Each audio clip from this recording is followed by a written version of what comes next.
Hello students, चलिए बात करते हैं इक्विलिब्रियम कांस्टेंट की फिर से। और आज हम थोड़ी सी और जानकारी इकट्ठा करेंगे इक्विलिब्रियम कांस्टेंट के बारे में। ठीक है, ओके। आपको एक वर्ड है इक्विलिब्रियम एंड इक्विलिब्रियम कांस्टेंट, इन दोनों के बीच क्या है, आखिर क्या रिलेशन है, ऐसे कौन से फैक्टर्स हैं जो इन दोनों को अफेक्ट कर सकते हैं। जैसे मान लीजिए आप इक्विलिब्रियम की बात कर रहे हो, तो इक्विलिब्रियम की बात कर रहे हो, अगर आपने पार्शियल प्रेशर बढ़ा दिया तो इक्विलिब्रियम क्या करेगा, शिफ्ट कर सकता है। या आपने कॉन्संट्रेशन बढ़ा दिया तो इक्विलिब्रियम पोजीशन शिफ्ट कर सकता है। तो मैं वर्ड बोल रहा हूँ इक्विलिब्रियम पोजीशन की। क्या बोला मैंने कि अगर कॉन्संट्रेशन हमने कम कर दिया या ज्यादा कर दिया गिवन रिएक्टेंट्स प्रोडक्ट किसी का भी, तो अगर आपने कॉन्सेंट्रेशन ज्यादा या कम कर दिया तो क्या है, इक्विलिब्रियम पोजीशन क्या होगा, वो शिफ्ट कर सकता है, आगे पीछे जा सकता है, जो कि मैं आपको आगे बताऊंगा कि एग्जैक्टली हो क्या रहा है, कैसे जाएगा। तो इक्विलिब्रियम पोजीशन शिफ्ट करता है। But if you are talking about equilibrium constant, equilibrium constant क्या है, वो वॉल्यूम बढ़ाने घटाने से या कॉन्सेंट्रेशन बढ़ाने घटाने से शिफ्ट नहीं करता है। So, ऐसे कौन से फैक्टर्स हैं जो इक्विलिब्रियम कांस्टेंट के साथ छेड़खानी करें, ऐसे कौन से फैक्टर्स हैं जो इफेक्ट करते हैं इक्विलिब्रियम कांस्टेंट को, ये बातें आज हम जानेंगे। ओके, सो हमने बहुत सारी चीजें जान ही रखी है। मान लीजिए कोई रिएक्शन है PCl5, ठीक है, this is again gaseous state में है, giving you PCl3 plus Cl2। Okay, so मैं अगर आपको बोलूं कि इसका इक्विलिब्रियम कांस्टेंट का एक्सप्रेशन लिखिए, तो कैसे लिखोगे आप बोलोगे सर कि EQ equilibrium constant is equal to क्या था, product active mass of product क्या है, प्रोडक्ट यानी कि PCl3 और क्या है, इसका कोफिशिएंट क्या है, 1 है तो 1 ही रहने दिया, multiply with active mass of क्या है, Cl2 क्लोरीन गैस है, इसका एक्टिव मास है और इसका कोफिशिएंट क्या है, 1 है, तो यहाँ ऊपर में 1 आ गया, डिवाइडेड बाय क्या हो जाएगा, PCl5। तो इस तरीके से आप लिख सकते हो। फिर आपको मैंने बताया कि इक्विलिब्रियम कांस्टेंट कई प्रकार के होते हैं। आप उसको कॉन्सेंट्रेशन टर्म्स के रूप में लिख सकते हो, आप उसको पार्शियल प्रेशर के रूप में लिख सकते हो, और इसके अलावा भी आज मैं 2 नए और बताऊं, आप उसको नंबर ऑफ मोल्स के रूप में लिख सकते हो और आप उसको मोल फ्रैक्शन के रूप में लिख सकते हो। ठीक है, तो आपके पास टोटल 4 प्रकार के इक्विलिब्रियम कांस्टेंट आ गए हैं। एक क्या, Kc, जब आप किसके रूप में लिखोगे, कॉन्सेंट्रेशन के रूप में लिख रहे होते हो, जब आप कॉन्सेंट्रेशन के रूप में लिख रहे होते हो, then we call them as Kc। Then what is Kp, जब आप पार्शियल प्रेशर के रूप में लिखते हो, जब आप पार्शियल प्रेशर के रूप में लिख रहे होते हो तो आप उसको क्या बोलते हो, उसको बोलते हो आप Kp। Then what is Kx का क्या मतलब है, जब आप मोल फ्रैक्शन के रूप में लिख रहे हो, मोल फ्रैक्शन के रूप में लिख रहे होते हो। And another one we have is Kn, and ये क्या होगा, जब आप नंबर ऑफ मोल्स के रूप में लिख रहे होते हो, नंबर ऑफ मोल्स के रूप में लिख रहे होते हो। तो इस 4 प्रकार के आपके इक्विलिब्रियम कांस्टेंट हैं, और मैंने आपको इन दोनों का रिलेशन बताया था, याद होगा आपको कि Kc और Kp इन दोनों के बीच का रिलेशन प्रूव करके बताया था कि कैसे आप Kc और Kp के बीच का रिलेशन पता करो, करेक्ट, याद है, A plus B giving C plus D reaction से हमने इन दोनों के बीच का रिलेशन प्रूव किया था। What is Kp is equal to Kc multiply with RT to the power delta Ng, correct, ये वाले जो हमारे पास रिलेशन आया था हमने प्रूव किया था। उसी तरीके से आप चाहो तो इन तीनों बाकी का रिलेशन भी बता सकते हो, मैं लिख ही देता हूं आप लोगों के लिए। Kp क्या था, Kc RT to the power delta Ng, delta Ng आपको पता है व्हाट इज दिस, प्रोडक्ट का जो number of moles minus reactants का नंबर ऑफ मोल्स। देन और क्या होता है, अगर आप बात करें हो किसकी बात करते हैं, अगर हम बात करें Kx की, किसकी, मोल फ्रैक्शन की, तो क्या हो जाएगा, total pressure P total delta Ng हो जाएगा, क्लियर है। और मान लीजिएगा आपको किसका रिलेशन निकालना है, Kn नंबर ऑफ मोल्स वाला, तो Kn क्या हो जाएगा, सॉरी दिस इज P, तो Kn P total divided by number of moles, total number of moles to the power delta N G. Okay, तो ये रिलेशन है। आप this three are very important, आपको सीधा हेल्प करेंगे इस प्रॉब्लम सॉल्व करने में। तो इनका यूज है बहुत आगे है और इसका यूज आप आराम से आसानी से कर सकते हो। ठीक है, तो अब आप और क्या पता कर सकते हो कि डेल्टा एन जी की वैल्यूज क्या क्या हो सकती है, पॉजिटिव, नेगेटिव या जीरो। करेक्ट, सिंपल सा कोई रिएक्शन लिख लेते हैं। मान लीजिए क्या हो गया, A plus B giving C plus D. Okay, so क्या है सी प्लस डी माइनस क्या है A plus B. This is your delta N G. This is your delta N G. अब क्या है, क्या हो सकता है एग्जैक्टली, जब ये बंदा इससे बड़ा हो, डेल्टा एन जी पॉजिटिव। सो पॉसिबिलिटी क्या है, डेल्टा एन जी आपकी क्या हो सकती है, पॉजिटिव वैल्यू हो सकती है। और ये बंदा इससे ज्यादा हो गया, बड़ा हो गया, इसकी वैल्यू ए प्लस बी की वैल्यू अगर सी प्लस डी से ज्यादा हो गई तो क्या हो जाएगी बताइए, this delta N G will be your negative. अगर ये और ये यानी कि number of moles of product and number of moles of reactants दोनों बराबर हो गए तो क्या होगा, delta N G is equal to 0। Clear है। तो इस particular case delta N G is equal to 0 की बात अगर आप करें, delta N G is equal to 0 की बात करें तो क्या हो जाएगा, at delta N G is equal to 0 क्या हो गया बताइए, K P. Delta N G 0 put करेंगे तो क्या हो जाएगा, केसी हो जाएगा। डेल्टा एन जी 0 पुट करेंगे तो क्या हो जाएगा, केएक्स हो जाएगा। डेल्टा एन जी 0 पुट कीजिए, ये हो गया 1 तो क्या हो गया, केएन हो गया।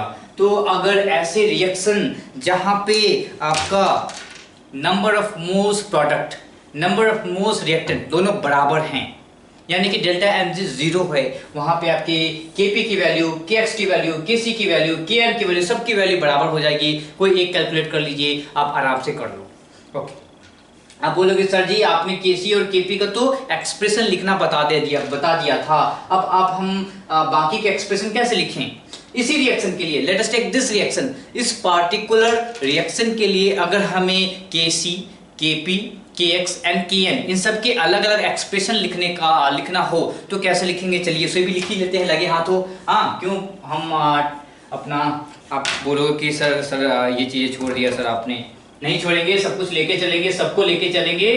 ठीक है, so let us right KP. KP अगर लिखना हो तो कैसे लिखते हैं, सिंपल सी बात है, this is what active mass. Active mass के जगह पे आपको केपी है पार्शियल प्रेशर डाल देना है। सो पार्शियल प्रेशर ऑफ क्या हो जाएगा, partial pressure of PCl3 to the power 1 multiply with partial pressure of क्या, Cl2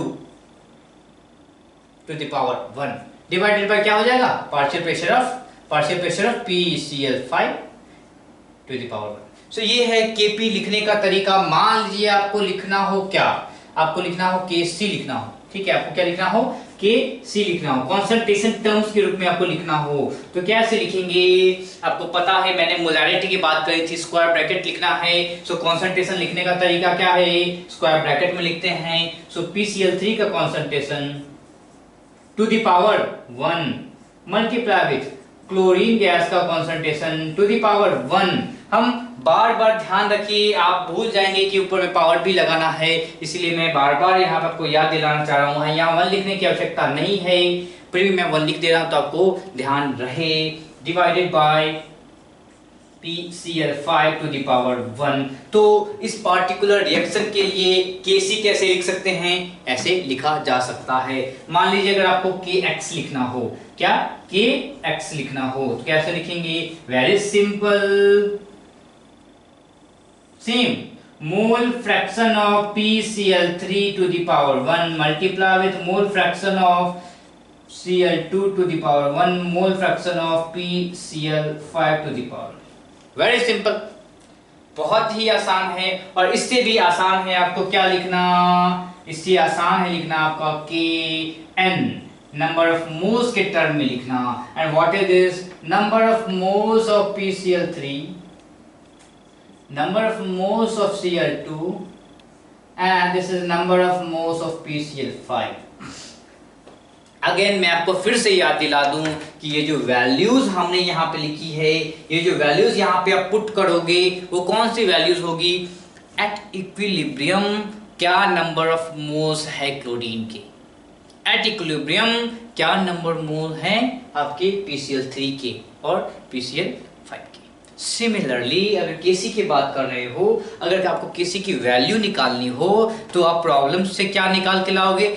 at equilibrium what is the concentration of PCl5, PCl3 and Cl2 at equilibrium. Question में आपको generally at equilibrium concentration नहीं होता है given, आपको initial concentration given होता है, यानी time t is equal to 0 पे आपको बोल देगा कि let us take 2 mole of PCl5 थे। अब आप बाकी की बातें आप बताइए, ठीक है। सो आप यहाँ पे 2 मोल नहीं डाल सकते हो, क्योंकि जैसे ही 2 मोल है PCl5 टूटना शुरू कर गया है किसमें? PCl3 में और Cl2 में। सो 2 मोल से कम होता चला जाएगा तो बहुत कम मोल होगा, 2 मोल से तो कम ही होना चाहिए।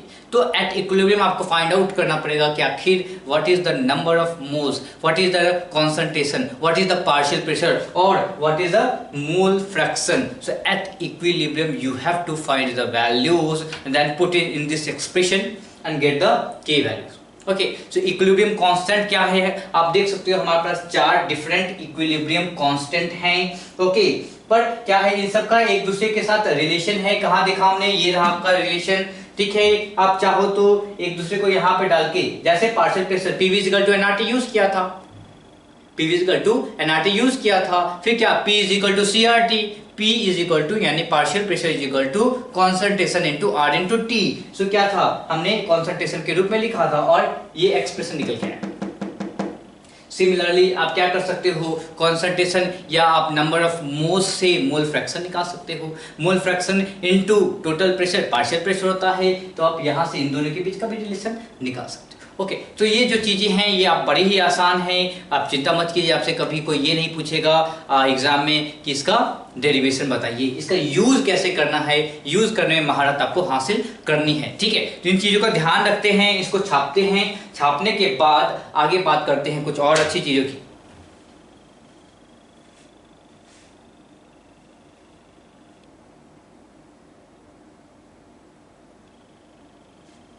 चलिए, ये हो गया। अब क्या है कि इक्विलिब्रियम कांस्टेंट, इनके यूनिट्स कैसे कैसे होते हैं।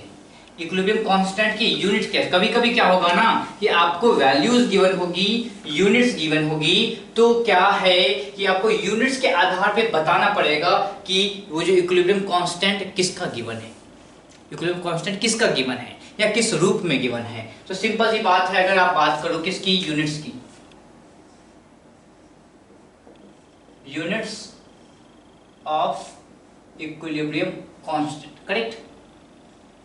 इक्विलिब्रियम कांस्टेंट के यूनिट्स की बात करते हैं, तो मान लीजिए आपके पास क्या है, K है, Kp है। आप Kp में एग्जैक्टली क्या लिखते हो? Partial pressure of product to the power the coefficients divided by partial pressure of reactants, reactant, ठीक है, to the power their coefficient. तो अगर Kp की बात करते हो तो आप लिखते हो partial pressure of product, product to the power क्या है, coefficient, let us take B। Partial pressure of क्या हो जाएगा, रिएक्टेंट, टू द पावर क्या हो जाएगा, A, correct, A, let us take A। This is basic reaction, मैं लिख ही दूं आपके लिए। Okay, coefficients, coefficients clear. Okay, so अगर मैं इसके यूनिट्स की बात करूं तो यूनिट्स की बात करें, यहां पे क्या है, इसका यूनिट क्या हो जाएगा, प्रेशर का यूनिट एटीएम होता है। सो इस ऊपर वाले जो टर्म है उसका यूनिट होगा ATM to the power B, नीचे वाला टर्म है इसका यूनिट हो जाएगा ATM to the power A। So इसका यूनिट क्या हो जाएगा, एटीएम, एटीएम पे पावर क्या, B माइनस A, यानी कि फिर से delta N G, product minus reactant, product minus reactant, उस तरीके से लिख सकते हैं। सिमिलरली Kc की बात करते हैं, Kc की बात करते हैं, तो Kc में क्या लिखते हो आप, concentration of product, concentration of product bye concentration of reactant.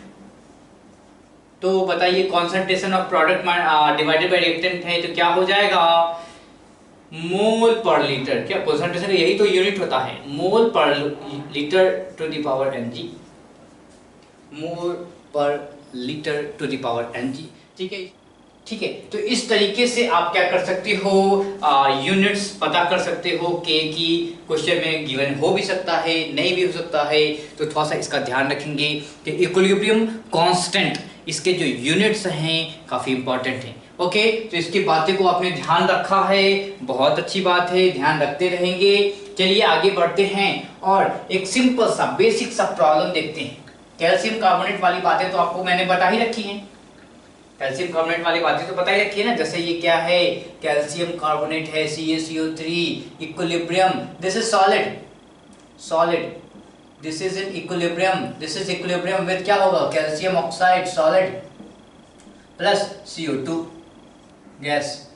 ठीक है, सो अब ये बेसिक इक्विलिब्रियम है। अब मैं आपसे बोलूं कि right the expression, right the expression, तो Kc Kp इनके एक्सप्रेशन में आपसे लिखना पूछ रहा हूं, कैसे लिखोगे Kp, let us right Kp।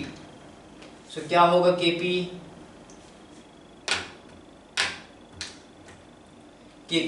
सो Kp क्या होगा बताइए, partial pressure of CaO calcium oxide, partial pressure of calcium oxide. बताइए सॉलिड का पार्शियल प्रेशर होगा क्या, नहीं होगा। फिर से हम जाएंगे अपने लेक्चर नंबर 2 या 1 में, एक्टिव मास की बातें जहां पे हमने करी थी, active mass of solid, active mass of liquid, correct, solid and liquid, क्या प्योर सॉलिड प्योर लिक्विड का जो एक्टिव मास होता है वो 1 लिया जाता है।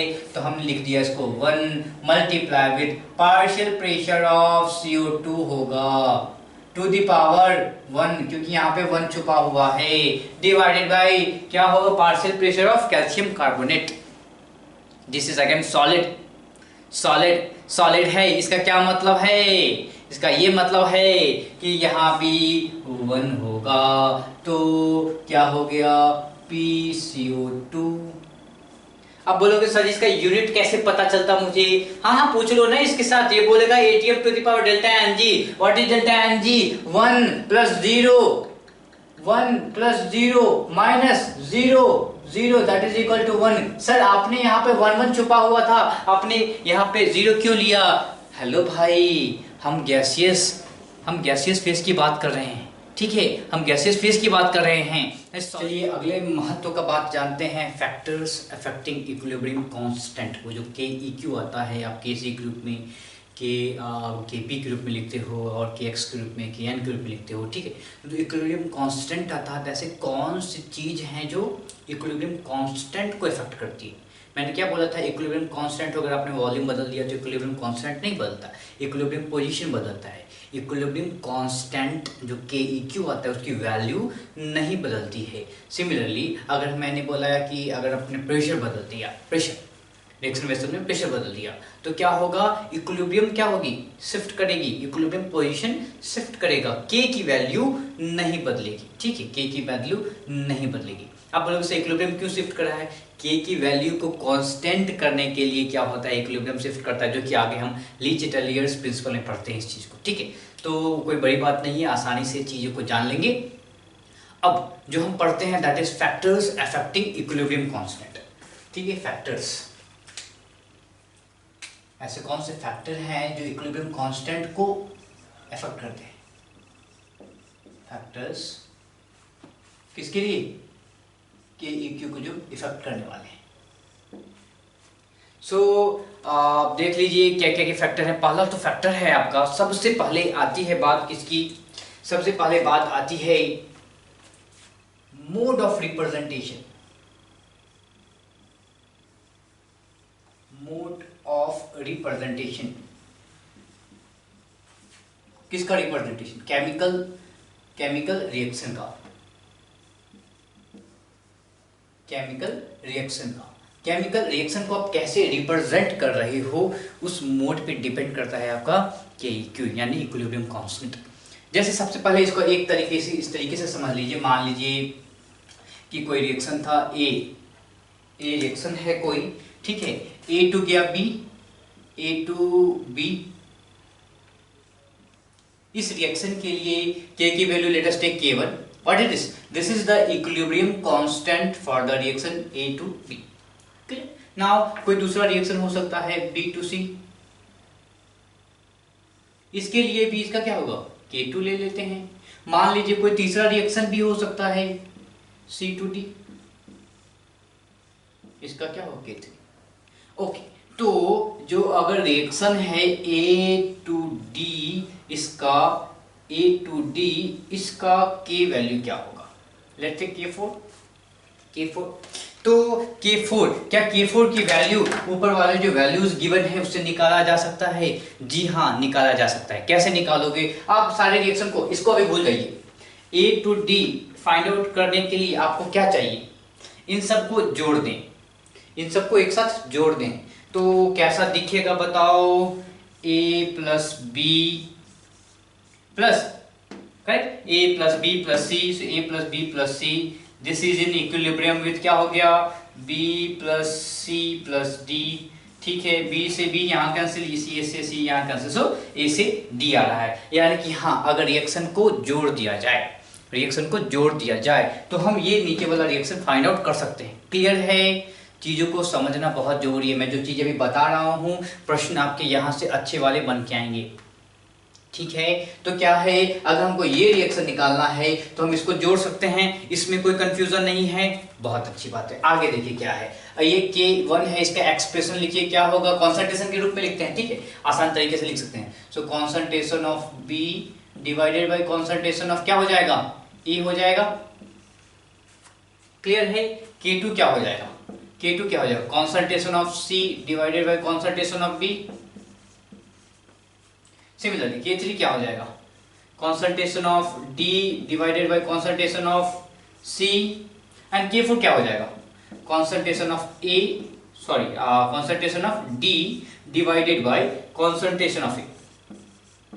अब ये आप बताओ कि इस वैल्यू D बाई A लाने के लिए इन सारे वैल्यूज को किस तरीके से रीअरेंज किया जाए. करेक्ट, यानी कि ऊपर में D आए, नीचे में A आए. तो सर्च कीजिए किसके किसके नीचे में A है, K1 के नीचे में A है. ओके, और K3 के ऊपर यानी कि न्यूमरेटर में क्या है, D है. बाकी K2 का यूज कर सकते हैं. जी हाँ, कर सकते हैं. अगर आप K1 K2 K3 तीनों को मल्टीप्लाई कर दीजिए, अगर तीनों को मल्टीप्लाई कर दीजिए तो क्या हो जाएगा, देख लेते हैं ना करके. सो K1 K2 K3, हमने K1 को, K2 को और K3 को मल्टीप्लाई किया तो क्या दिख रहा है, B बाई A आ गया, दैट इज K1. मल्टीप्लाई किया C बाई B से किया, C बाई B से मल्टीप्लाई किया, फिर किससे किया, D बाई C से मल्टीप्लाई किया गया. जी हाँ, D बाई C से मल्टीप्लाई किया. अब देखो ये कैंसिल हो रहा है, ये कैंसिल हो रहा है, यानी कि हमें क्या दे रहा है, this is D by A दे रहा है. सो क्या हो गया, दिस वैल्यू अगर आप देखोगे तो ये K4 की वैल्यू दिख रही है. सो K4, यहां से इन्फेरेंस क्या निकलता है, क्या समझ में आती है बात. अगर आप रिएक्शन को जोड़ते हो तो उसका इक्विलिब्रियम कांस्टेंट क्या होता है, मल्टीप्लाई हो जाता है. यही मैं बताना चाह रहा हूं. क्या हो रहा है एग्जैक्टली कि अगर आप रिएक्शन को जोड़ते हो, आपने 3 रिएक्शन को जोड़ा तो चौथा रिएक्शन मिला, तो चौथा रिएक्शन का जो इक्विलिब्रियम कांस्टेंट है वो कैसे मिलेगा, शुरू के 3 रिएक्शन के इक्विलिब्रियम कांस्टेंट को मल्टीप्लाई कर लीजिए. ठीक है, ये बातें आ गई समझ में, इसीलिए ये प्रोसेस दिखाया गया आपको. क्या है, अगर आप रिएक्शन को ऐड कर रहे हो, रिएक्शन को जोड़ रहे हो, तो जो रिजल्टेंट रिएक्शन है उसका इक्विलिब्रियम कांस्टेंट क्या होगा, that equilibrium constant is equal to product of the equilibrium constant, जो आपके पुराने वाले जो रिएक्शन थे जिसको आपने जोड़ा है. ठीक है, ये बात समझ में आ रही है. तो क्या है, आप कैसे दिखा रहे हो रिएक्शन को, वेरी इंपॉर्टेंट. सिमिलरली और भी तरीके हैं दिखाने के, यही नहीं है, और भी तरीके हैं दिखाने के. मान लीजिए कोई रिएक्शन है A plus B giving C plus D. Okay, इसका इक्विलिब्रियम कांस्टेंट आप मान लीजिए K1. ठीक है, ओके. मान लीजिए कोई दूसरा रिएक्शन है B giving C K2. Okay, ये दो रिएक्शन गिवन है और इसके बाद आपसे पूछा गया कि what will be the equilibrium constant of A to D, कि क्या होगा। तो क्या हम ऊपर से निकाल सकते हैं? सेम अगर आप चाहो तो ये जो प्रोसेस हमने किया है सबके प्रोसेस को लिखोगे तो आपको दिख जाएगा। चलिए लिख ही देते हैं, क्यों टाइम वेस्ट करें। K1 की वैल्यू क्या होगी बताइए। K1 की वैल्यू हो जाएगी concentration of C to the power 1। सो यहाँ पे कुछ नहीं है तो लिख देते हैं 1, रहने देते हैं इसको। Concentration of D divided by product के बाद रिएक्टेंट का concentration A and B, correct. This is the K। हमने K को लिखने का तरीका जान लिया है using law of mass action, अच्छी बात है। K2 इसका जो लिखना है कैसे लिखेंगे बताइए। Concentration of B divided by concentration of C divided by concentration of B। बहुत ही आसान है। अगर इसका लिखना हो तो कैसे लिखेंगे। Concentration of concentration of D divided by concentration of A। बहुत ही आसानी से लिख दिया, गुड। अब बताओ ये जो रिएक्शन है, हमें जो ये रिएक्शन पता करना था A टू D, पता करने के लिए इस दोनों रिएक्शन को क्या करना पड़ेगा। इस रिएक्शन में से इसको घटा देते हैं, यानी कि A plus B minus B, correct. मैंने इस रिएक्शन को इससे घटाया, क्या हो जाएगा C plus D minus D। तो ये कैंसिल, ये कैंसिल, क्या है A is giving you, is this correct. हमने कैसे सही किया क्या, सॉरी माइनस डी है ना, माइनस सी, सॉरी माइनस सी कैंसिल। सो हमारे पास आ गया ए टू डी आ गया, यानी कि ये वाला रिएक्शन आ गया। यानी कि एग्जैक्टली हमने क्या किया है, सब्सट्रैक्शन किया है, सब्सट्रैक्शन किया है। ओके, अब इसकी बातें करते हैं। डी बाई ए पता करने के लिए क्या करना पड़ेगा। इस एक्सप्रेशन में देखिए डी बाई ए तो है, पर एक एक्स्ट्रा सी बाई बी है। किसी तरीके से अगर हम सी बाई बी को हटा पाए, किसी तरीके से अगर सी बाई बी को हटा पाए तो हमें इसका इक्विलिब्रियम कांस्टेंट मिल सकता है। सी बाई बी को हटाने के लिए क्या करना पड़ेगा, इस एक्सप्रेशन से डिवाइड कर देते हैं। यानी कि इसको अगर आप डिवाइड कर दो किससे, सी बाई बी से, तो क्या हो जाएगा, ये भी ऊपर चला जाएगा, ये सी नीचे जाएगा, cancel cancel cancel cancel. What is this, this is K2। सो क्या बोल सकते हो, दिस इज इक्वल टू क्या हो जाएगा बताइए। यहां मैं लिख देता हूं नीचे में, अगर आपको C, this is what, this is K1 divided by K2 करते हैं तो क्या आता है ये देखते हैं। C multiply with B divided by A multiply with this is D, correct. What it is, this expression is for K1। Divide करेंगे तो अगर मल्टीप्लाई करने की तो क्या हो जाएगा, 1 by K2 हो जाएगा। डिवाइड करेंगे तो 1 by K2 हो जाएगा। सो 1 by K2 को लिखने का तरीका बताइए। B ऊपर चला जाएगा, B ऊपर चला गया है, C नीचे आ गया है। सो कटम कुट्टी करते हैं, क्या बच गया है हमारे पास, concentration of D divided by concentration of A। And what is this, K3 और the resultant K, correct।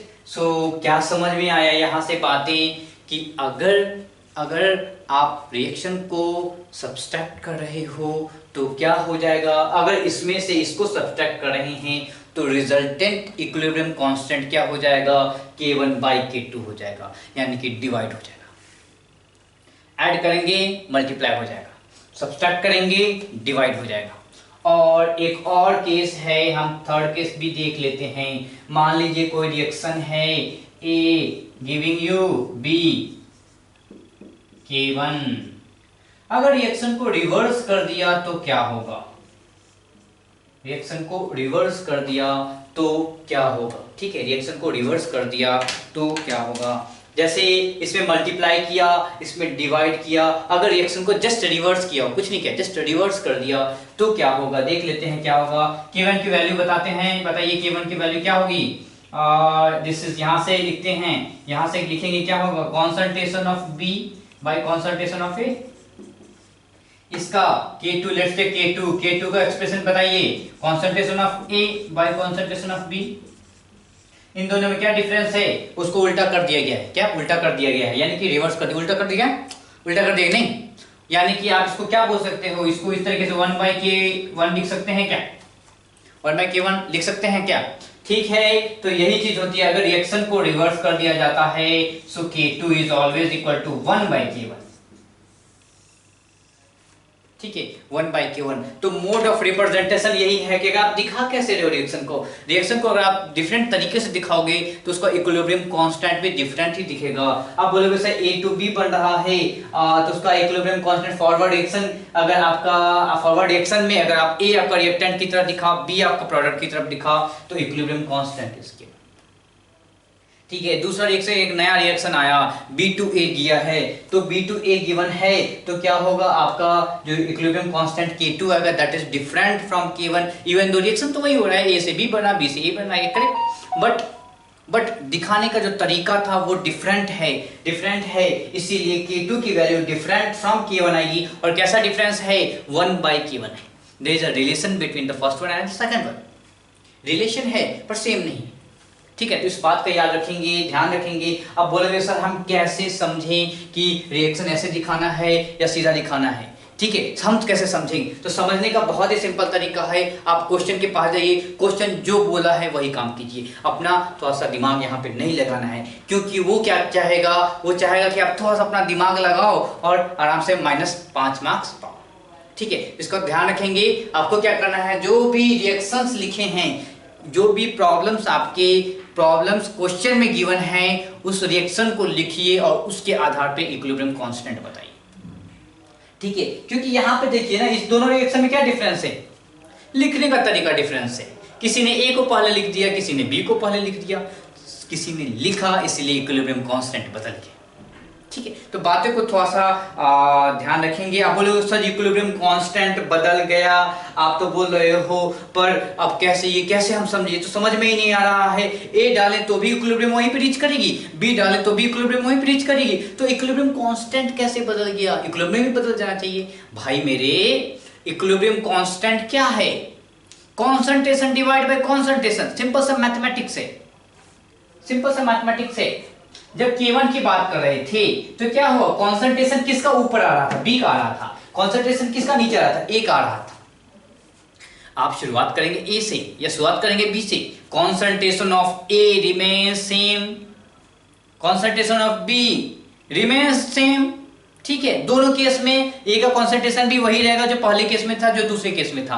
B का कॉन्सेंट्रेशन भी वही रहेगा जो पहले केस में था, दूसरे केस में था। यहाँ पे मैथमेटिक्स अलग है, एक में A ऊपर, सिंपल सी बात है ना। लीजिए, मान लीजिए कि equilibrium value of A and B is 1 and 2। Let us take simple, K1 के केस में क्या आ जाएगा? 2/1 आएगा। K2 के केस में क्या आ जाएगा? 1/2 आएगा। मैथमेटिक्स वैल्यू अलग है, पर क्या है, इक्विलिब्रियम जो एट इक्विलिब्रियम दोनों का जो कॉन्सेंट्रेशन है वो सेम है। ठीक है, सो जो वैल्यूज है अलग है, कॉन्सेंट्रेशन सेम है, इसमें कोई कंफ्यूजन नहीं है। जो वैल्यू है, वैल्यू क्यों आ रही है? मैथमेटिक्स है, सिंपल से मैथमेटिक्स है, इसकी वैल्यू अलग अलग है। इसका ये मतलब नहीं कि आपने रिएक्शन को उल्टा कर दिया तो क्या है, इक्विलिब्रियम ही शिफ्ट कर गया, नहीं। ठीक है, इस चीज को ध्यान रखेंगे, इसको लिख लीजिए अच्छे से। उसके बाद चलते हैं अगली बात करते हैं, अगले फैक्टर्स की बात करते हैं। देखिए, अभी तक जो हमने पढ़ा, ये जो पार्टिकुलर चीज पढ़ रहे हैं, इस पे इसलिए थोड़ा सा ध्यान लगाना है क्योंकि प्रॉब्लम्स यहां से आएंगी। अगर आप नीट के प्रीवियस ईयर पेपर को देखो, ठीक है, नीट के प्रीवियस ईयर पेपर में आपको ये वाले प्रॉब्लम्स मिलेंगे कि रिएक्शन को उल्टा कर दिया तो क्या हो गया, रिएक्शन को ऐड कर दिया तो क्या हो गया। ठीक है, तो ये बेसिक चीजें आपको क्या है, मिलेंगी, तो इसका थोड़ा सा ध्यान रखेंगे। ठीक है, अब बात करते हैं ऐसे और कौन सी चीज है जो इफेक्ट करती है, तो है आपका स्टोक्योमेट्री।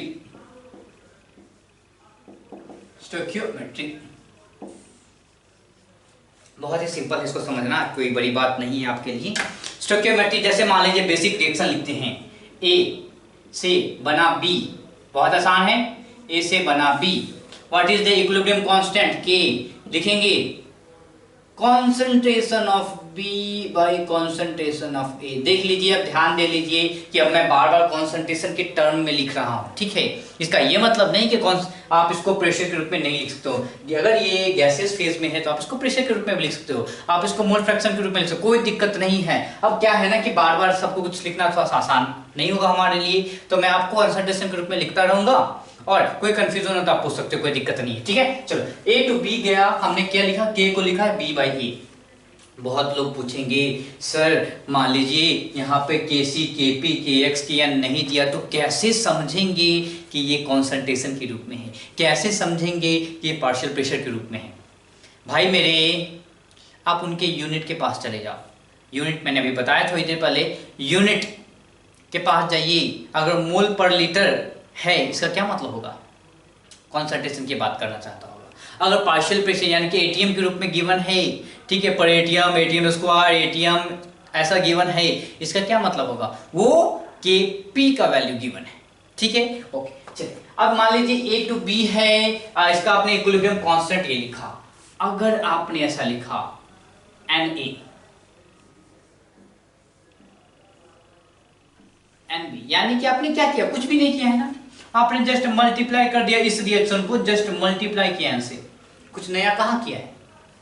रिएक्शन में चेंज आएगा क्या, नहीं आएगा। रिएक्शन तो उतना ही होता है भैया, क्या है 10 mole of A 10 mole of B में बदल रहा है।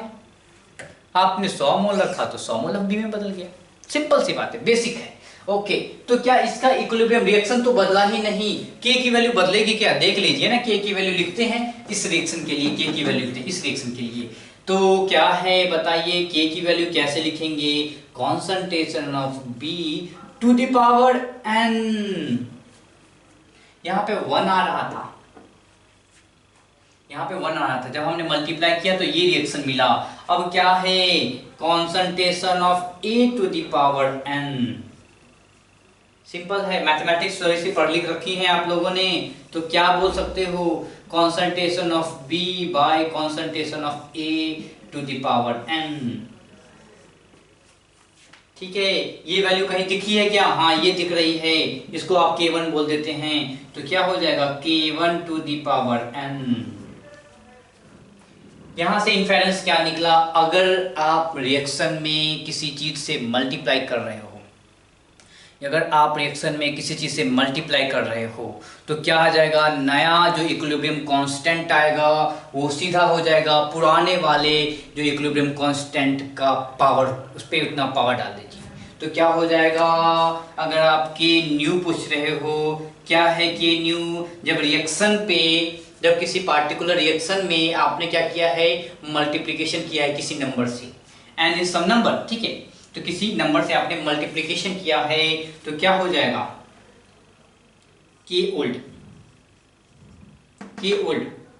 To the power stoichiometric coefficient, मैं यहाँ पे एन ही लिख देता हूँ, क्या this the stoichiometric, sorry not stoichiometric coefficient, this is n is a value, n is a number जिससे आपने अभी भी मल्टीप्लाई किया है। आप बोलोगे सर 1 2 3 4 से तो समझ में आ रहा है, क्या 1/2 करें तो, जैसे बेसिक रिएक्शन आपको पता होगा, H2 प्लस I2 गिविंग क्या 2HI, late us take K1, correct K1।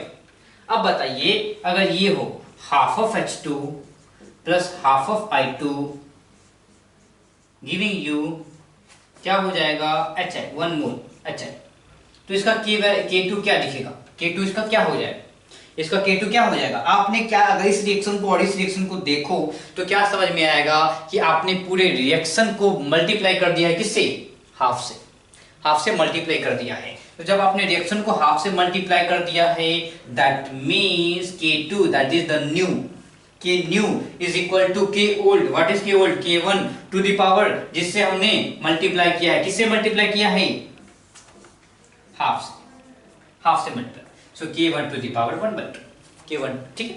तो इस तरीके से आप आराम से सॉल्व कर सकते हो। तो ध्यान रखेंगे, जितने भी हमने दो चीजें भी देखी, एक रिएक्शन जोड़ा तो पुराने वाले का मल्टीप्लिकेशन हो गया, अगर रिएक्शन को सब्सट्रैक्ट किया तो क्या हो गया, डिवाइड हो गया, अगर रिएक्शन को रिवर्स किया so K2 is equal to 1/K1 आ गया।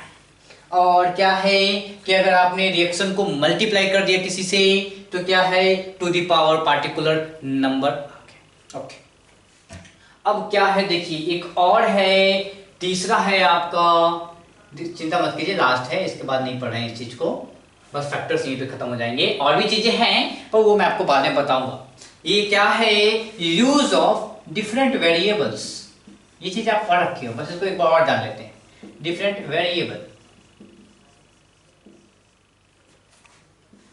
इस चीज को समझिए। ये जो पार्टिकुलर चीज मैं बताने जा रहा हूं उसको बहुत ही दिमाग लगा के ध्यान से समझिए। क्या है यूज ऑफ डिफरेंट वेरिएबल्स, इसका मतलब समझिए। सबसे पहले तो रिएक्शन लिखते हैं।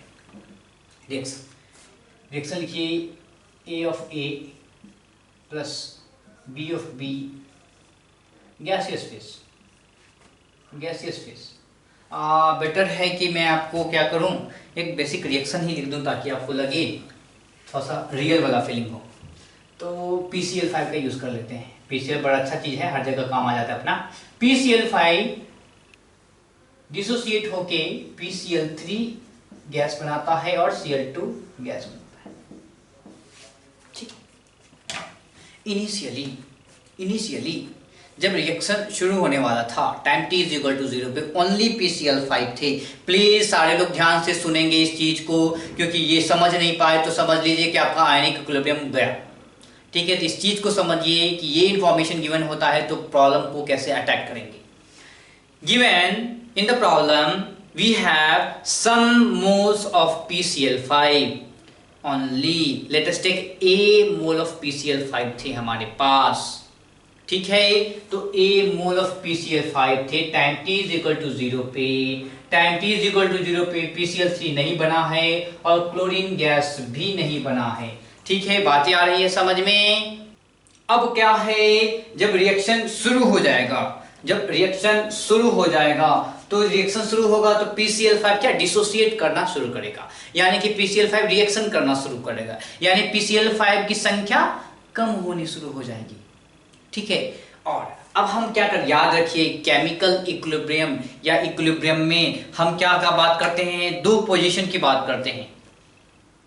t इज इक्वल टू 0 जब रिएक्शन शुरू नहीं हुआ था, एंड दूसरा बात करते हैं सीधे पहुंच जाते हैं कहां पे, at t is equal to equilibrium, यानी कि सीधे हम इक्विलिब्रियम पे पहुंच गए हैं।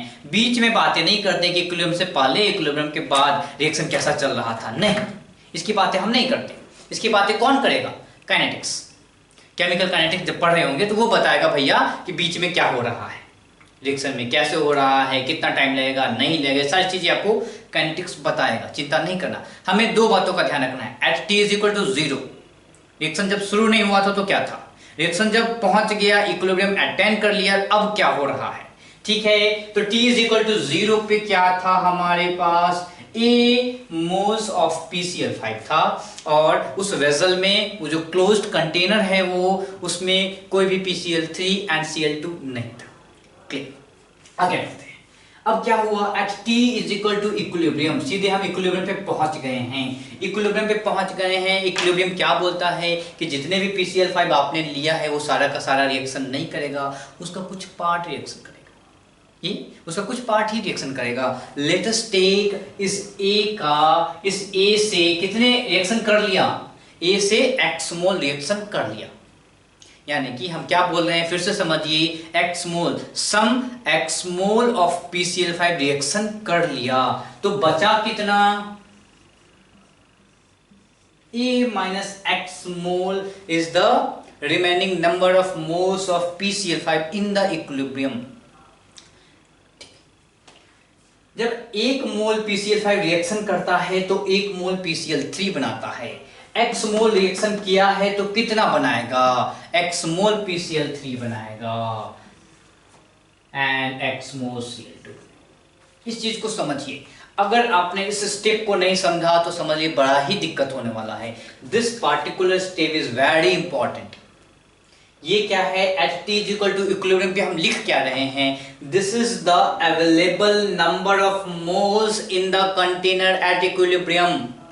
This particular step tells you that the number of moles of available species, जितने भी अवेलेबल स्पेसीज है हमारे, PCl5 है, PCl3 है, Cl2 है, इक्विलिब्रियम है, मतलब कि रिएक्शन कंप्लीट नहीं होगा, रिएक्शन कंप्लीट नहीं होगा, रिएक्शन इन बिटवीन कहीं पे होगा, इक्विलिब्रियम अटेन कर लिया है, यानी कि तीनों की तीनों स्पेसीज मौजूद है वहां पे। और जब तीनों स्पेसीज मौजूद है तो तीनों के नंबर ऑफ मोल्स वहां पे होंगे। तीनों के नंबर ऑफ मोल्स कैसे पता करें? तो मैंने बोला, एज्यूम किया कि इस पूरे के पूरे ए में से कुछ एक्स रिएक्शन कर लिया। जब आपको पता है एक रिएक्शन करके 1 मोल PCl3 1 मोल Cl2 बनाता है, तो x मोल रिएक्शन करके x mole PCl3 and x mole Cl2 बनाएगा। और सिमिलरली PCl5 का बचा हुआ नंबर ऑफ मोल्स क्या होगा? a में से x चला गया। This is the number of moles of PCl5 जो रिमेनिंग है। यहां तक समझ में आ गई? ये जो स्टेप है वो क्या है? ये लिखता है, ये बताता है कि कितने number of moles of species equilibrium पे बचे हुए हैं। फाइन, अब क्या करेंगे बताइए? यहां से अगर आपको कोई बोले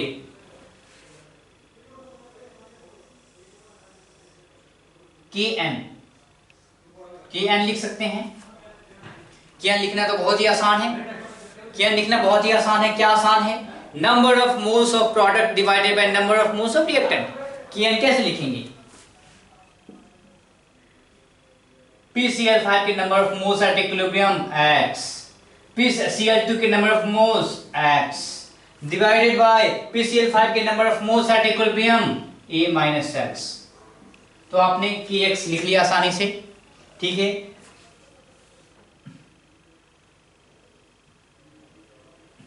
clear, okay.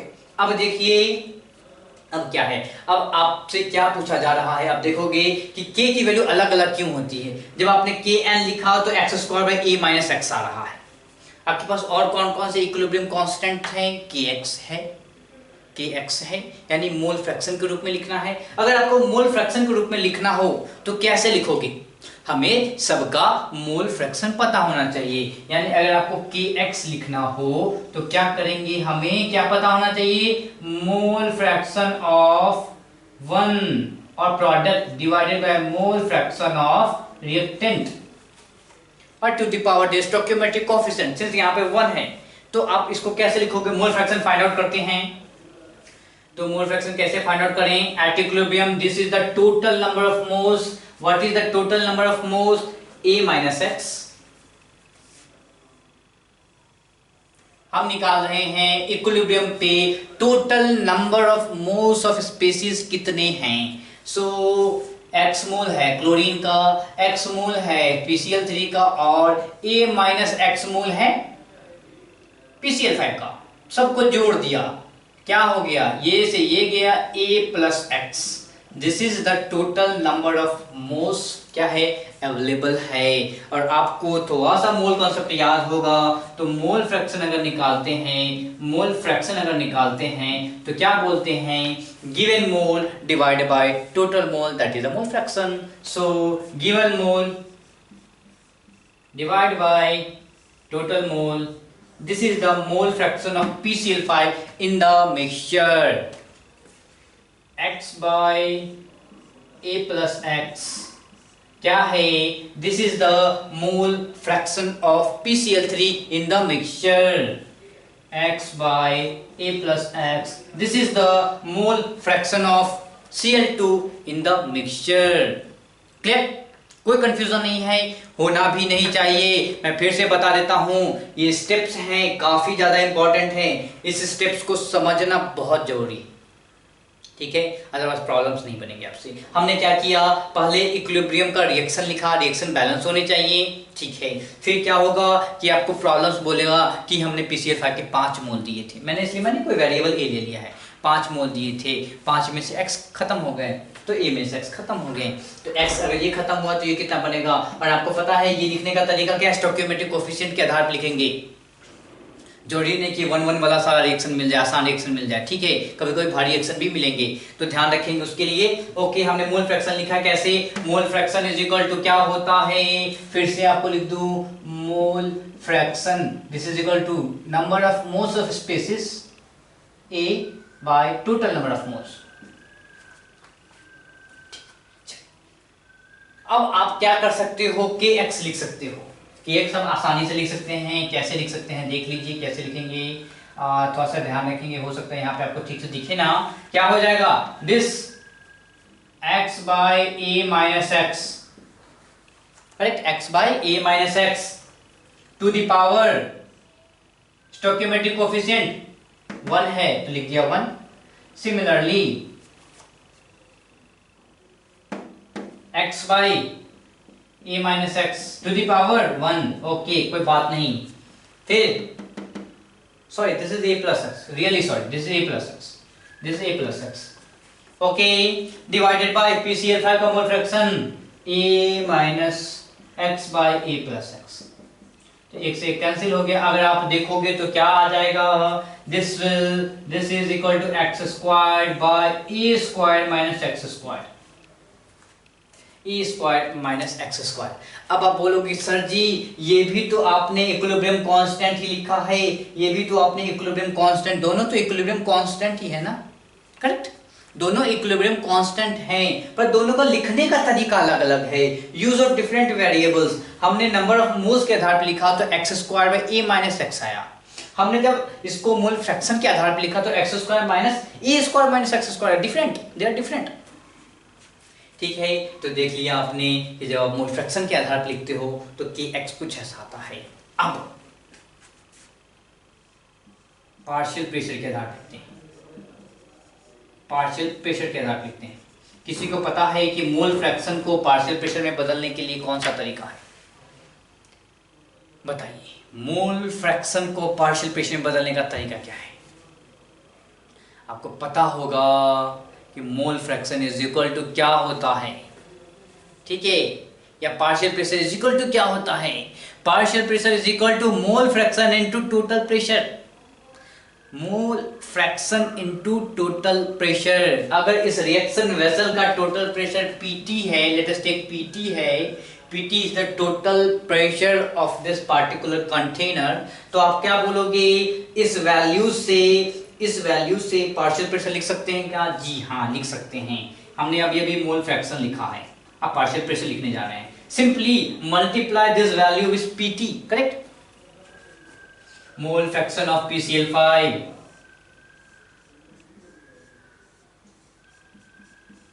multiply with Pt, this is the partial pressure of PCl5, then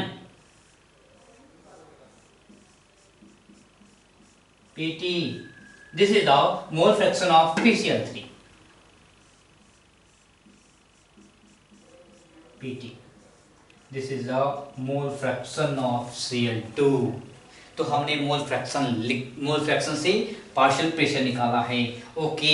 अब बताइए कि अब Kp कैसे लिखोगे, Kp क्या होता है ये भी बता दूं, P3 multiply with PCl2 divided by partial pressure of PCl5, यही तो होता है Kp, वैल्यू लिखते हैं। इसको मिटा दिया जाए ताकि आपको थोड़ा सा मैं अच्छे से दिखा पाऊं,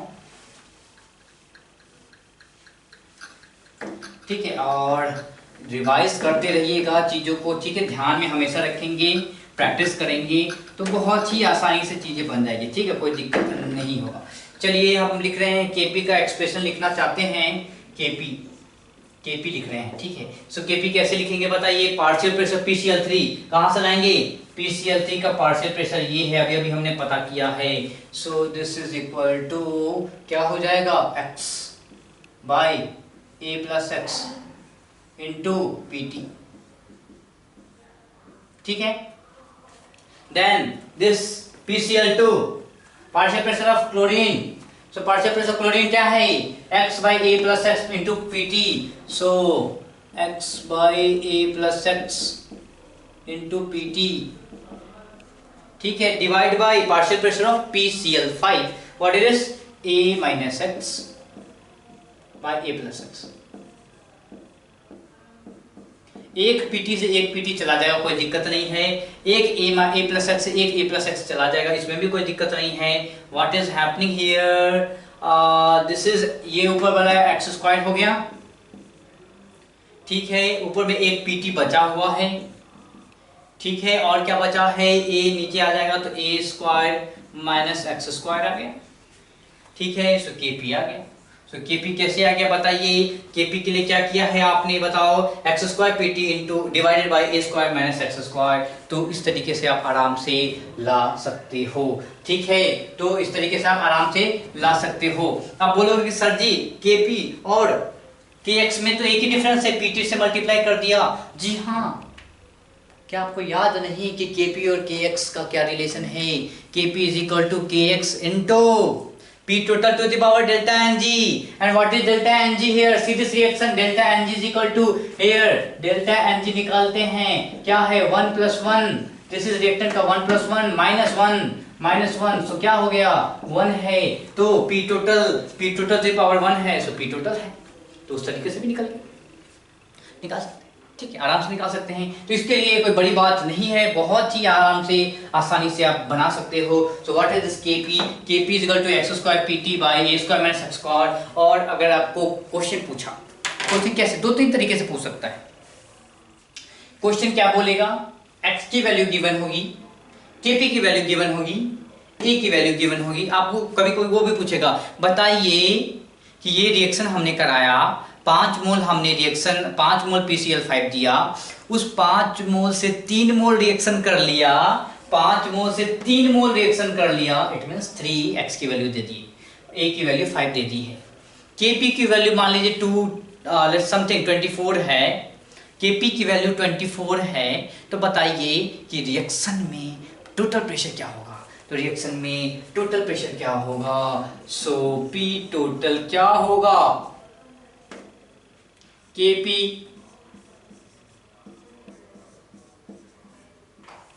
divided by x square, correct है, एक्स स्क्वायर, वेरी सिंपल। तो इस तरीके से आप बना सकते हो। तो ये क्या तरीका है, इससे आप Kp पता कर सकते हो और इससे आप क्या कर सकते हो,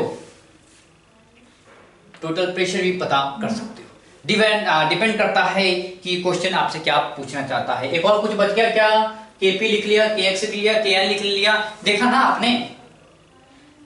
We have 3 different equilibrium constant, Kn number of moles के रूप में, नंबर पार्शियल प्रेशर के रूप में, और फिर क्या है मोल फ्रैक्शन के रूप में। सबकी वैल्यू अलग अलग आ रही है, सबकी वैल्यू अलग अलग आ रही है।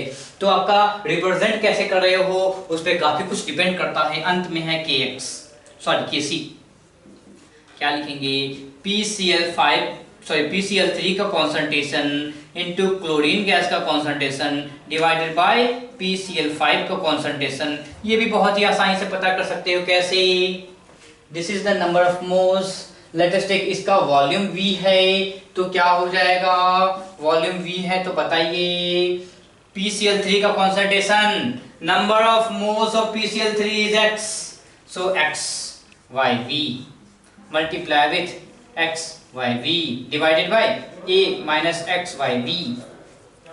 कॉन्सेंट्रेशन सो देखो भैया क्या आ जा रहा है, एक V से एक V गया, क्या आ रहा है, x square by A minus x into 1/V,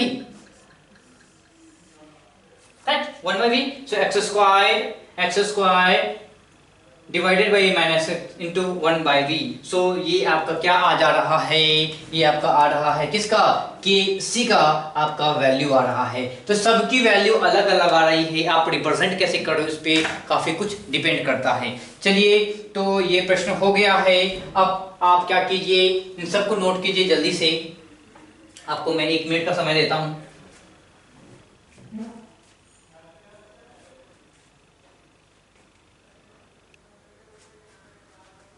okay, हाँ, चलिए अब हम करते हैं कुछ ऐसे प्रश्न बनाते हैं। आपको मैं बताया ना कि इन सारी चीजों से प्रीवियस ईयर के प्रश्न काफी बनते हैं। आपने देखा प्रीवियस ईयर के प्रश्न, आप देखोगे तो दिखेंगे कि यहाँ से ज्यादा प्रश्न उठाए जाते हैं, इस कॉन्सेप्ट से प्रश्न काफी कुछ निकलेंगे आपको। जैसे एक प्रॉब्लम लिखिए, मैं प्रीवियस ईयर के ही क्वेश्चन आपको सीधा करा दूं।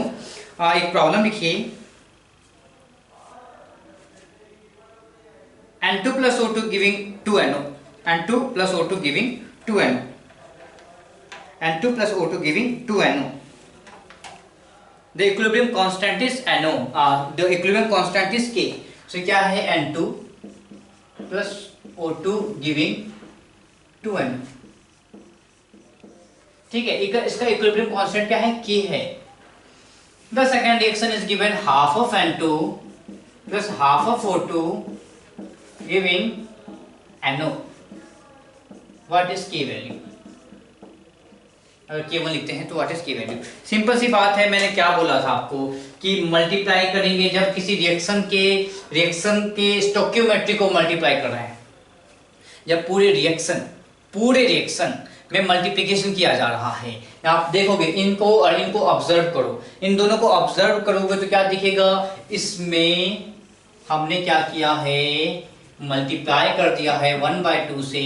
याद करेंगे जब पूरे रिएक्शन में मल्टीप्लिकेशन करते हैं तो क्या होता है, उसका k जो न्यू होगा वो क्या होगा, ओल्ड k पे power that particular number. So k new क्या हो जाएगा बताइए, k ओल्ड पे पावर द नंबर n, और यहाँ k ओल्ड क्या है, k1 है, और नंबर कौन सा मल्टीप्लाई किया हमने, 1/2 किया। तो क्या हो जाएगा, k1/2 हो जाएगा, k1/2 हो जाएगा। इस तरीके से सॉल्व कर सकते हैं। अगला प्रश्न लिखेंगे, तीन रिएक्शन है, ये प्रॉब्लम हम करा रहे हैं आपको। N2 plus 3H2 giving ammonia K1। Okay, another reaction we have N2 plus O2 giving 2N। Third one we have H2 plus half of O2 H2 K3। Okay, पूछ रहा है आपसे कि जब 2NH3 प्लस 5/2 O2 होगा तो क्या बनेगा, बन रहा है हमारे पास 2NO plus 3H2, 2NO plus 3H2। के बताइए, ये तीन रिएक्शन है, एक है, दो है, तीन है।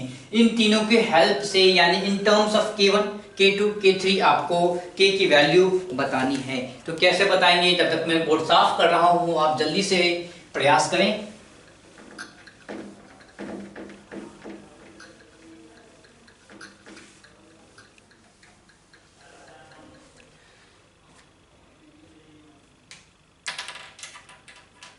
ओके, हमें किसी न किसी तरीके से ये रिएक्शन लाना है।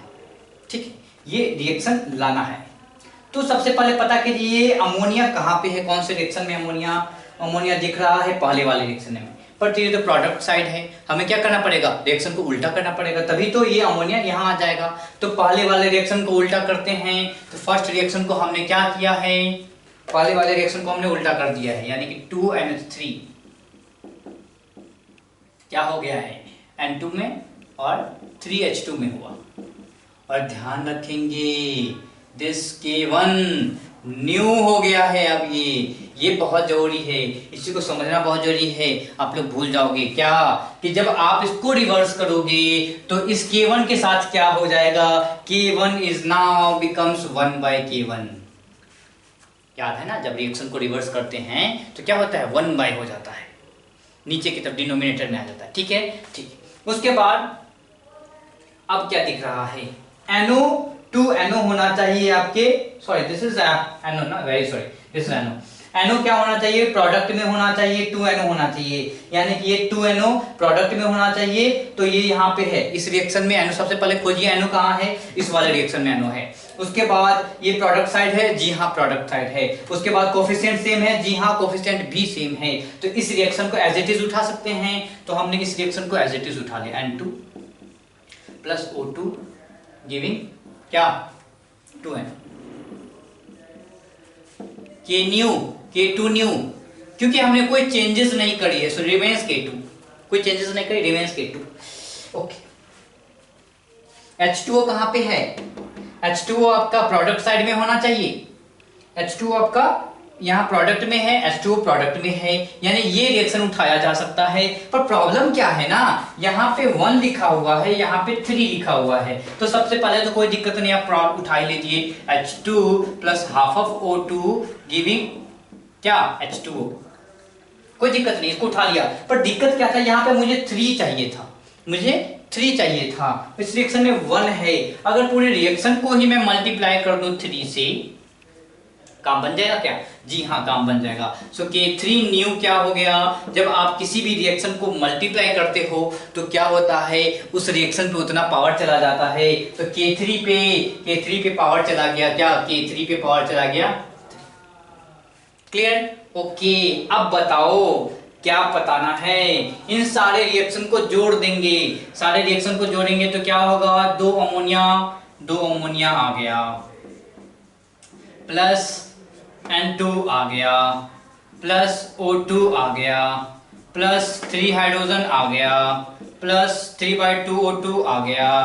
लिख दिया, रिएक्टेंट तो लिख दिया, कोई दिक्कत नहीं है। इसको लिखते हैं N2 लिख दिया हमने, 3H2 भी लिख दिया, डिवाइडेड बाय 2NO लिख दिया, प्लस यहाँ पे 3 से मल्टीप्लाई किया, 3H2O भी लिख दिया। अब देखिए कटम कुट्टी हो रहा है क्या कुछ? हाँ, हो तो रहा है। एक N2 गया, 3H2 भी गया, सो 2 अमोनिया प्लस 1 प्लस 3/2 क्या होता है, 1 plus 3/2 is equal to 5/2, so 5/2 O2 plus 2NO हो गया और 3H2O हो गया। रिएक्शन को जोड़ने पे ये हमारा आ रहा है, रिएक्शन को जोड़ने पे आ रहा है। सो K4 न्यू क्या हो जाएगा, इस तीनों का मल्टीप्लिकेशन कर देंगे तो आ जाएगा, सो 1/K1 into K2 into K3, correct. So K2 K3 square sorry cube by क्या हो जाएगा, K1 हो जाएगा। ठीक है, तो ये प्रॉब्लम अगर मैं देखूं तो इन्होंने बताया है 2017 में पूछा है, 2007 में पूछा है, 2003 में पूछा है। तो देखिए क्यों पूछा जा रहा है, इसीलिए पूछा जा रहा है कि यहाँ पे maximum of your competitors are going wrong, पर आप लोग नहीं जाएंगे, क्योंकि मैं फिर से आपको ये रिपीट करके बताता हूँ। क्या था इसमें, 2-3 कॉन्सेप्ट एक साथ मिक्स थे। क्या कॉन्सेप्ट मिक्स था कि अगर आप किसी भी रिएक्शन को मल्टीप्लाई करते हो तो क्या होता है, जब रिएक्शन को मल्टीप्लाई करते हैं तो उसके इक्विलिब्रियम कांस्टेंट पे पावर आ जाता है। तो आपने इस रिएक्शन को मल्टीप्लाई किया है, कितने से, 3 से मल्टीप्लाई किया है, इसीलिए K3 पे पावर 3 आ गया है। ओके, उसके बाद क्या है, जब रिएक्शन को रिवर्स करते हैं, तो जो न्यू आपका इक्विलिब्रियम कांस्टेंट होता है वो 1/K ओल्ड हो जाता है। तो आपने इस वाले रिएक्शन को क्या किया है, रिवर्स किया है, इसीलिए 1/K1 हो गया है। तीसरा कॉन्सेप्ट क्या था, जब सारे रिएक्शन को जोड़ते हैं तो जो नया वाला की आता है that is the multiplication of the all the 3, 1 2 3, तो 1/K1 K2 और K3 तीनों को मल्टीप्लाई कर दिया हमने, वैल्यू आ गई। इंपॉर्टेंट ये तो चीजें हैं जो आप समझ रखे हो। सबसे इंपॉर्टेंट चीज इसमें समझना क्या है, इस रिएक्शन को देख के ये पता करना कि रिएक्शन बनेगा कैसे। मैंने कैसे किया, मैंने पहले देखा यहाँ अमोनिया है, सर्च किया अमोनिया इन तीनों में कहाँ पे है, अमोनिया इन तीनों में कहाँ पे है, तो मुझे दिखा यहाँ पे है। फिर और क्या देखा मुझे, ये अमोनिया हमारे रिजल्टेंट रिएक्शन में रिएक्टेंट साइड है, पर इसमें तो प्रोडक्ट साइड है, यानी कि मेरा काम होगा किसी न किसी तरीके से इसको घुमा के इधर लाना। तो मैंने इसको रिएक्टेंट साइड में देख कर ही इसको रिवर्स किया, ठीक है। फिर हमने देखा कि यहाँ पे 2 है, यहाँ भी 2 है, मतलब इस रिएक्शन के साथ कोई छेड़खानी नहीं करनी है, ऑलरेडी जो चीज है तो है, क्या ही करना। फिर क्या है, ऑक्सीजन की बात नहीं की हमने, क्यों नहीं की, ऑक्सीजन की बात भी कर सकते थे, जब अंत में कुछ समझ में नहीं आता तो ऑक्सीजन की बात भी करनी पड़ती, ठीक है। फिर हमने देखा प्रोडक्ट साइड आया, प्रोडक्ट में देखा कि 2NO है, जो NO है वो प्रोडक्ट साइड ही होनी चाहिए। क्या कोई ऐसा रिएक्शन है जिसमें NO हो, तो रिएक्शन खोजा यहाँ पे NO मिला, और संयोग से ये NO आपके प्रोडक्ट साइड में ही मिल गया है, तो प्रोडक्ट साइड में भी मिल गया और इसका कोफिशिएंट भी 2 था, तो इस रिएक्शन को तो कुछ करना ही नहीं था। ये रिएक्शन क्या आ गया, ऐसा ही आ गया, ना घुमाना है ना मल्टीप्लिकेशन करना है। तो 2 यहाँ दिखा, यहाँ 2 देखा, और ये जो रिएक्शन इसी प्रोडक्ट साइड ही था तो मैंने इसको एज इट इज लिख दिया। फिर देखा H2O, H2O में भी ठीक थी, H2O भी प्रोडक्ट साइड ही था, पर प्रॉब्लम क्या था, यहाँ पे 3 H2O चाहिए था, इस भैया के पास एक ही है। तो मैंने क्या किया, इसको मल्टीप्लाई किया 3 से, तीनों को जोड़ दिया, और उसके बाद क्या है आपको दिख रहा है। ठीक है, तो सबसे इंपॉर्टेंट थिंग इज कि आपको गिवन रिएक्शन से क्या करना आना चाहिए, ये डिड्यूस करना आना चाहिए, कैसे किसको मल्टीप्लाई करना है, किसमें कितने नंबर से मल्टीप्लाई करना है, किसको रिवर्स करना है, ये सारी चीजें आपको आनी चाहिए। तो बहुत ही आसानी से प्रॉब्लम बना सकते हो। ओके, चलिए, इस प्रकार के प्रॉब्लम लगातार आते हैं। मैं आपको 1-2 और प्रीवियस ईयर की प्रॉब्लम करा दूं। SO3 के प्रॉब्लम बार बार आते हैं। एक प्रॉब्लम लिखिए, for N2 plus O2, N2 plus O2, okay, so I'll write it here only. आप लोगों ने शायद ये लिख लिया।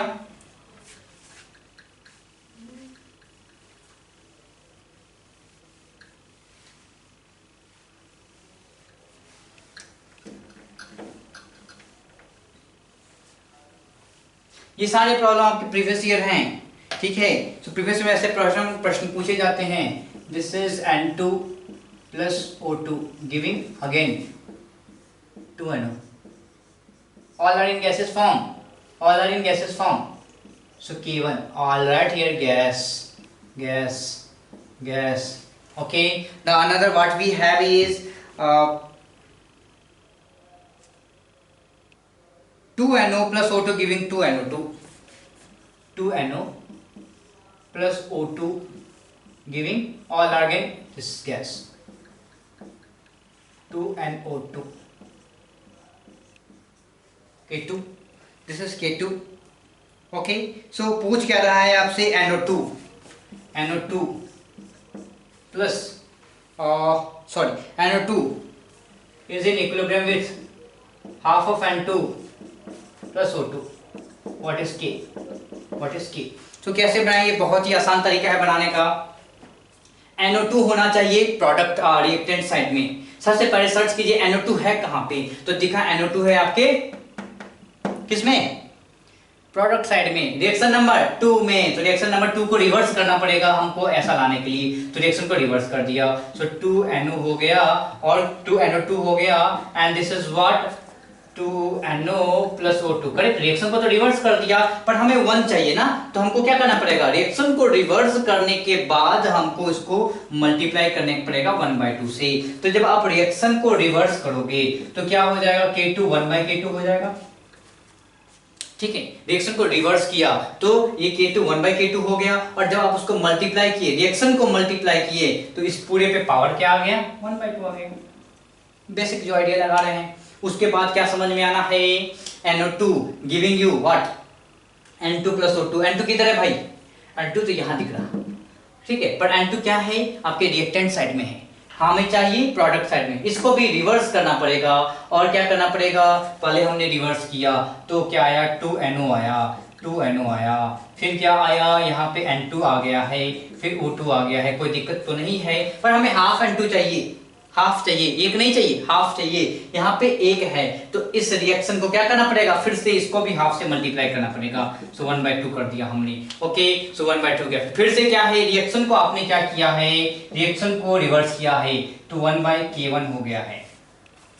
ओके, उसके बाद क्या किया है, हाफ से मल्टीप्लाई किया है, तो 1/K1 to the power 1/2।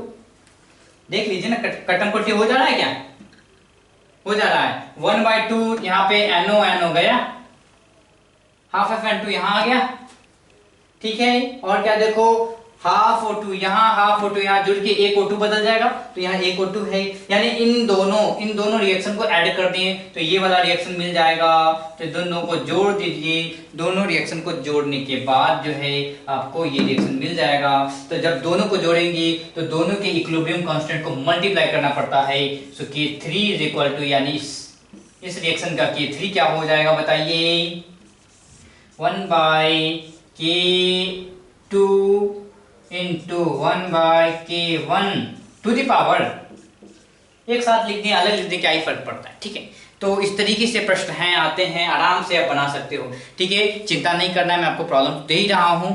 Problems जो आपकी शीट्स में प्रॉब्लम्स हैं कुछ मिलेंगे आपको ऐसे, तो उसको चुन चुन के आप वहाँ से कर लीजिए, ठीक है। और ध्यान रखेंगे इस प्रकार के प्रॉब्लम को सॉल्व करने का। क्लियर है? चलिए तो ठीक है, आज का लेक्चर यहीं समाप्त करते हैं, फिर मिलते हैं आपके अगले नए लेक्चर में। Thank you very much.